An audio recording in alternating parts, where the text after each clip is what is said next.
पुराने समय की बात है। एक राज्य में एक राजा रहता था और वह राजा बहुत समय से उस राज्य में राज कर रहा था। यह राजा शरीर से विकलांग था। उसकी केवल एक आंख थी और एक पैर। राजा इस कमजोरी के बाद भी वह हमेशा कुशल और कृपालु और विनम्र बुद्धिमान था। राजा के शासन में प्रजा बहुत खुशहाल जीवन यापन कर रही थी। एक दिन राजा अपने महल के आसपास विचरण कर रहा था। तभी अचानक राजा का नजर दीवार पर लगे चित्रों पर पड़ी। वह सभी चित्र उनके पूर्वजों के थे। उन चित्रों को देखकर राजा के मन में विचार उत्पन्न हुआ कि आने वाले भविष्य में जब उसके उत्तराधिकारी महल के उस गलियारे से गुजरे तो वह चित्रों को देखकर अपने पूर्वजों को याद करेंगे। लेकिन दुख की बात यह था कि राजा का चित्र अब तक उस दीवार पर नहीं लगा था। राजा अपनी शारीरिक कमजोरियों के कारण वह नहीं जानता था कि उसका चित्र कैसा दिखेगा। लेकिन एक दिन राजा ने भी सोचा कि मुझे भी अपना चित्र उस दीवार पर लगवाना चाहिए। और अगले दिन राजा ने अपने राज्य के अच्छे श्रेष्ठ चित्रकारों को दरबार में आने की सूचना दे दी। दरबार में राजा ने घोषणा कर दिया कि महल की दीवारों में अपना सुंदर चित्र बनवाना चाहता है। तब राजा के मंत्री ने तुरंत दरबार में घोषणा कर दिया कि जो राजा का सुंदर चित्र बना सकता है वह चित्रकार सामने आए। चित्र जैसे बनेगा वैसे ही उस चित्रकार को इनाम दिया जाएगा। दरबार में उपस्थित सभी चित्रकार अपनी अपनी कला में निपुण थे। लेकिन मंत्री की घोषणा सुनने के बाद सभी चित्रकार सोचने लगे कि यह राजा तो काना और लंगड़ा है।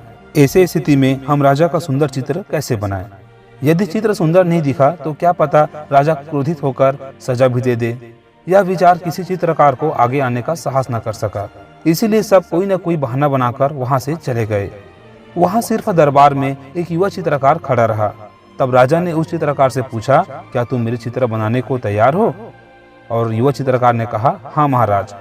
तब राजा ने उसे अपना चित्र बनवाने की आदेश दे दी। तब अगले ही दिन वह चित्रकार चित्र बनाना शुरू कर दिया। लगभग कुछ ही दिनों में चित्र बनाकर तैयार हो गया।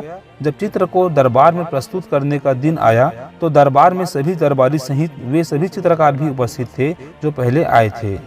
अब दरबार में उपस्थित सभी लोग चित्र को देखने के लिए उत्सुक हो रहे थे। जब चित्र को दरबार में प्रस्तुत किया तो राजा सहित सभी के मुंह खुला रह गया। चित्र राजा के अनुसार बहुत ही सुंदर बना हुआ था। उस चित्र में राजा दोनों तरफ से पैर करके घोड़े पर बैठा हुआ था, जिसे एक और तरफ से चित्रित किया गया था। इसीलिए राजा का सिर्फ एक ही पैर नजर आ रहा था और साथ ही साथ धनुष पकड़कर एक आंख बंद करके निशाना लगा रहा था, जिससे उसके काने होने की कमजोरी भी छुप गई थी।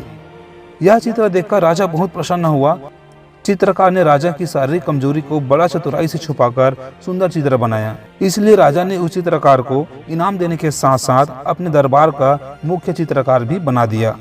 तो डियर फ्रेंड, यह कहानी का सीख यह है कि जीवन में यदि हमको आगे बढ़ना है तो हमें खराब परिस्थितियों में भी सकारात्मक सोच रखना चाहिए, जिससे किसी भी समस्या का समाधान आसानी से हो सके।